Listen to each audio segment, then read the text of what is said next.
It has been a crazy 7 days of football, folks. A head coach has already been canned, a Georgian record has been broken, and the New Orleans Saints quarterback Derek Carr has had a bad back from carrying his team for years. And Andy Reid has switched over from charcoal to propane. Here to bring us up to speed on the JETS Jets, we turn the show over to the Hyper Turbo Skewsball Charleston Chew newsroom with Chief Reporter Skip McGibbon. Gibby, what do you got for us? From the Hyper Turbo Skewsball News Center, I'm Zach McGibbon with your top story going on in the NFL. The first head coach firing of the NFL season goes to the New York Jets. Robert Saleh is out as New York Jets head coach after losing to the Minnesota Vikings in Great Britain on Sunday and having his team at a 2-3 record. It was reported that Saleh was blindsided by the firing and that the decision came from Woody Johnson and Woody Johnson alone. Addressing speculation that he had a play in the firing of Saleh, Aaron Rodgers went on to the Pat McAfee show say he categorically denies that he had any sort of influence into the firing of Saleh and that he missed having Saleh around as coach. Taking over for the head coaching duties in New York will be the defensive coordinator, Jeff Ulbrich. During that time, Ulbrich also announced that the offensive coordinator, Nathaniel Hackett, will have his play-calling duties removed, and Todd Downing, the former offensive coordinator for the Tennessee Titans, will take over play-calling duties in New York.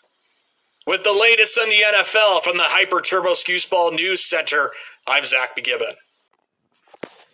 Nice to see all my tax dollars are finally paying off for that newsroom. Vanilla Ice's doppelganger and Atlanta Falcons quarterback Kirk Cousins gave the home crowd a lot to talk about. Now, the Tampa Bay Buccaneers did not ease up at all on the Falcons, but that just prompted Kirk Cousins to throw everything, including 2 kitchen sinks, at his tight ends and his wide receivers. Now, former Falcons quarterback Matt Ryan was in the building, and he saw more than just Kirk Cousins firing overtime rocket passes for Falcons' 6-point walk-off wins.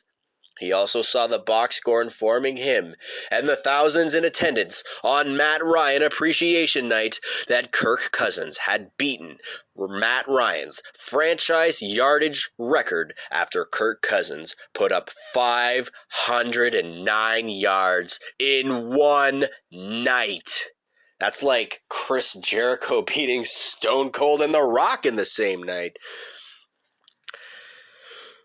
Jacksonville Jaguars fans took a sigh of relief after they defeated the Indianapolis Colts to improve their record to 1-4. Now, the Colts nearly forced overtime of their own as Joe Flacco was given 50 seconds to win or tie the game. But if Cialis commercials have taught me anything, it's that older guys like Flacco can't finish in 50 seconds. Now, the Jags won 37-34, and that's the score for them. The Daniel Jones left his clown shoes at home and wore his cleats to the game as the New York Giants played serious football.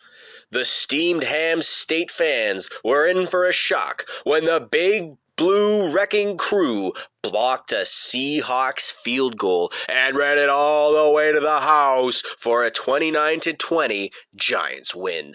But what's even crazier is that the New York Giants are the only New York football team that won their game in Week 5.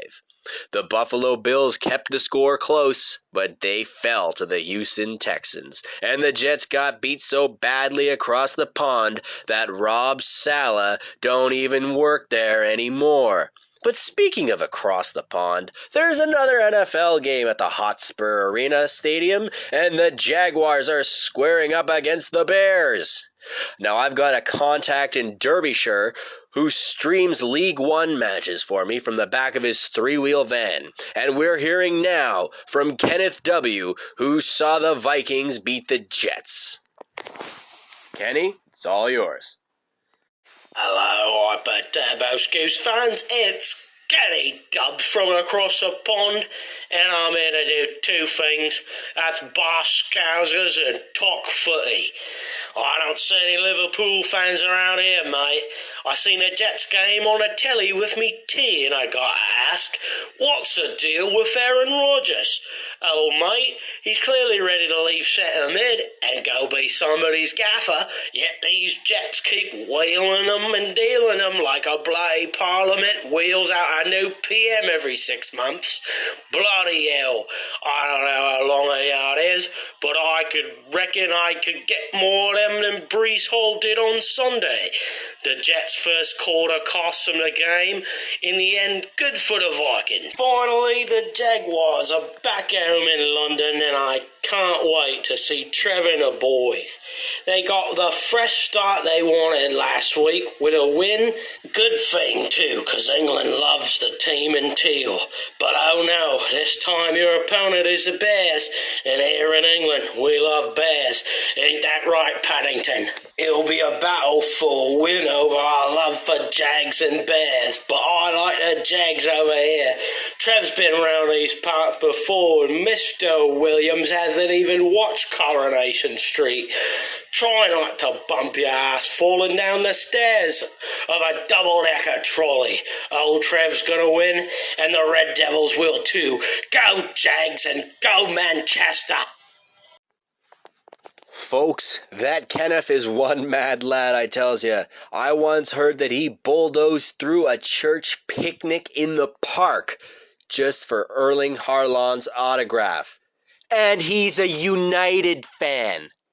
So Ken likes the Jags in this matchup, and I agree with him. But Week 6 kicks off tonight, and as they say from Cardiff to Cheltenham, it's gonna be a banger.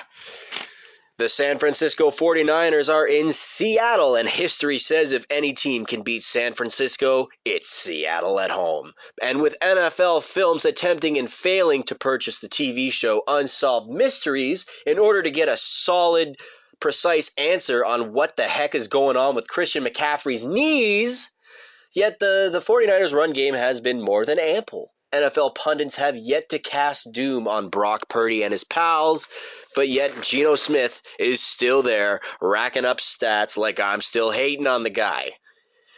Lamar Jackson's chase for the trophy will cross paths with Jaden Daniels in his highlight reel rookie season. Now, both of these teams' coaches have accomplished things that would make even Andy Reid pull out the old pen and paper and start taking them notes. Now, it's difficult to call this game, but I think that both Washington and Baltimore will get at least 26 points on offense in this game, no problem.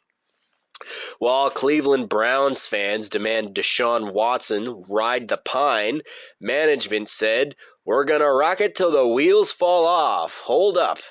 Not sure why they quoted Snoop Dogg there, but oh well. He can't be traded, and Deshaun Watson can't be bought out. What else can you do but throw him to the Eagles and hope his wheels fall off? After the Broncos hoofed through the Raiders last week, you may consider the Josh Shapiro parlay state with the Steelers over the Raiders and the Eagles over the Browns.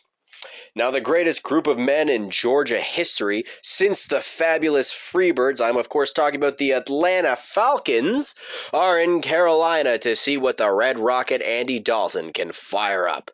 Don't tell Josh Shapiro that there's a Red Rocket in Carolina. He may try to autograph it. It's true. Look it up, newsletter. If Cialis commercials have taught me anything about Red Rockets, is that it's going to be a hard drive on offense. And if Andy Dalton is still going after 3 hours, somebody better call a doctor. Falcons wide receiver Drake London has yet to have a bad game, and Kirk Cousins can find London in a crowd. The Panthers are chugging along this season, and the Falcons haven't even begun to soar. I have yet to give the Atlanta Falcons a scathing review, and until I do, you can sleep easy at night knowing that Captain Kirk is on the away team, because the Atlanta Falcons are the Hyper Turbo Scoosball Lock of the Week. Let's just hope that they don't go up 21-3 at half.